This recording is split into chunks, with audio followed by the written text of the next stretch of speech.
Assalamualaikum warahmatullahi wabarakatuh. Selamat siang saudara-saudara sekalian. Hari ini kita akan menjelaskan mengenai azas-azas hukum pidana. Apa itu azas? Azas itu diartikan di dalam KBBI sebagai sebuah dasar atau patokan atau pedoman. Kalau kita hubungkan dengan azas hukum pidana, maksudnya apa? Berarti hal sesuatu dasar yang mendasari daripada hukum pidana itu. Artinya, hukum pidana itu harus merujuk kepada azas. Azas ini tidak boleh disimpangi oleh hukum pidana karena dia menjadi dasar. Kalau misalkan azas ini disimpangi oleh hukum pidana, maka kemudian hukum pidana tersebut dinilai menjadi hukum yang tidak tepat atau tidak benar. Karena prinsipnya azas itu adalah sebagai norma dasar yang harus diikuti oleh keseluruhan norma yang ada di dalam hukum pidana. Lalu di dalam hukum pidana tersebut terdapat beberapa azas.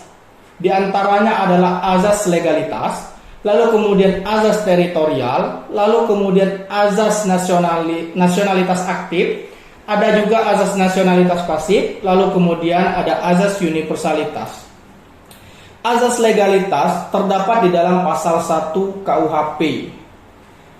Azas legalitas ini maksudnya jelas di dalam pasal 1 ayat 1 KUHP bahwa suatu perbuatan tidak dapat dipidana kecuali berdasarkan kekuatan ketentuan perundang-undangan pidana yang telah ada. Artinya, suatu perbuatan tidak bisa dihukum dengan hukum pidana atau tidak bisa dikenakan sanksi pidana atau tidak bisa dipidana sepanjang belum ada aturan hukum yang secara tegas menyatakan bahwa perbuatan itu adalah hal yang terlarang. Lalu kemudian di dalam pasal 1 ayat 2-nya dijelaskan, bila mana katakanlah ada perubahan peraturan perundang-undangan, maka bagi yang bersangkutan atau terdakwa dalam konteks kasus pidana harus dipilihkan hukum yang paling menguntungkan bagi dirinya. Jadi prinsipnya maksud asas legalitas itu adalah tidak boleh seseorang dipidana tanpa ada peraturan hukum yang terlebih dahulu mengatur bahwa perbuatan itu adalah perbuatan yang dilarang dan dapat dikenai sanksi pidana. Lalu kemudian yang kedua ada azas teritorial. Azas teritorial ini maksudnya adalah ketentuan pidana dalam perundang-undangan Indonesia diterapkan bagi setiap orang yang melakukan tindak pidana di Indonesia. Jadi, bagi pelaku tindak pidana di Indonesia, semuanya akan dikenakan sanksi berdasarkan undang-undang pidana di Indonesia. Siapapun dia, baik warga negara Indonesia maupun warga negara asing yang datang ke Indonesia, semuanya dapat dikenakan sanksi pidana berdasarkan asas teritorial. Jadi tidak ada siapapun bisa bebas dari pidana. Artinya siapapun yang ada di Indonesia melakukan tindak pidana di negara Indonesia, maka akan dikenakan sanksi pidana berdasarkan hukum Indonesia.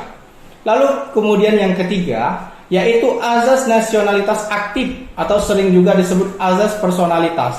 Nah, ini maksudnya bagaimana? Jadi maksud azas ini adalah bahwa dimanapun warga negara Indonesia berada dapat dikenakan atau diberlakukan terhadap ketentuan hukum pidana Indonesia sekalipun yang bersangkutan atau warga negara Indonesia tersebut berada di luar negeri. Hal tersebut diatur di dalam pasal 5 KUHP. Jadi bagi barang siapa warga negara Indonesia yang melakukan pelanggaran atau melakukan kejahatan sebagaimana yang dilarang oleh KUHP dalam pasal 161, 240, 279, 450 dan 451, maka dapat dikenakan sanksi pidana sekaligus yang bersangkutan berada di luar negeri. Kemudian yang keempat, azas nasionalitas pasif. Jadi maksud daripada azas ini adalah bahwa siapapun, setiap orang, baik dia WNI maupun WNA yang tidak berada di Indonesia, artinya dia berada di luar negeri, melakukan kejahatan yang merugikan bangsa Indonesia, merugikan pemerintahan Indonesia, maka dapat juga dikenakan sanksi pidana sebagaimana undang-undang pidana yang ada di Indonesia. Di antara pasal-pasal tersebut adalah pasal 107 KUHP, 108, 131, 104, dan 106. Hal tersebut meliputi kejahatan berupa bentuk makar atau ingin menggulingkan kekuasaan pemerintahan Indonesia, dan juga kejahatan terhadap presiden dan atau wakil presiden, atau berupa pengancaman terhadap presiden dan wakil presiden Republik Indonesia, maka dapat dikenakan sanksi pidana menurut Kitab Undang-Undang Hukum Pidana Negara Republik Indonesia. Jadi tidak boleh orang di luar Indonesia, baik warga negara Indonesia maupun warga negara asing, berniat untuk melakukan atau ingin melakukan atau bahkan melakukan tindakan makar atau penyerangan terhadap presiden dan wakil presiden atau pemerintah Republik Indonesia. Lalu kemudian kejahatannya selain daripada makar dan penyerangan terhadap presiden adalah kejahatan terhadap mata uang negara Republik Indonesia dan juga terhadap matra yang dikeluarkan negara Republik Indonesia. Jadi kalau ada kejahatan-kejahatan model ini sekalipun dilakukan oleh warga negara Indonesia yang ada di luar atau bahkan warga negara asing yang ada di negaranya, dapat dikenai sanksi sebagaimana hukum negara Republik Indonesia terkait dengan hukum pidana. Itulah maksud daripada azas nasionalitas pasif.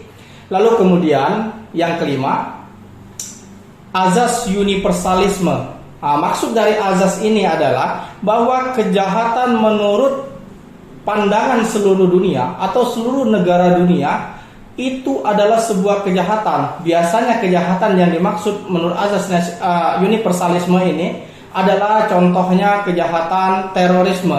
Jadi kejahatan terorisme itu semua negara yang ada di dunia ini mengecam dan menyepakati bahwa tindakan terorisme adalah bentuk daripada kejahatan yang semuanya sepakat itu merupakan kejahatan yang harus dibasmi atau harus diberikan sanksi yang seberat-beratnya. Jadi kalau misalkan ada orang pelaku daripada tindak pidana terorisme, sekalipun dia katakanlah melakukan di Indonesia lalu melarikan diri ke Australia atau negara lain sebagainya, dan kedapatan di negara di luar negara Indonesia, maka negara tersebut berhak dan berwenang untuk menghukum yang bersangkutan karena kejahatan tersebut merupakan kejahatan yang menurut dunia sudah disepakati sebagai sebuah kejahatan yang harus diselesaikan. Barangkali demikian yang perlu saya sampaikan, dan sampai jumpa.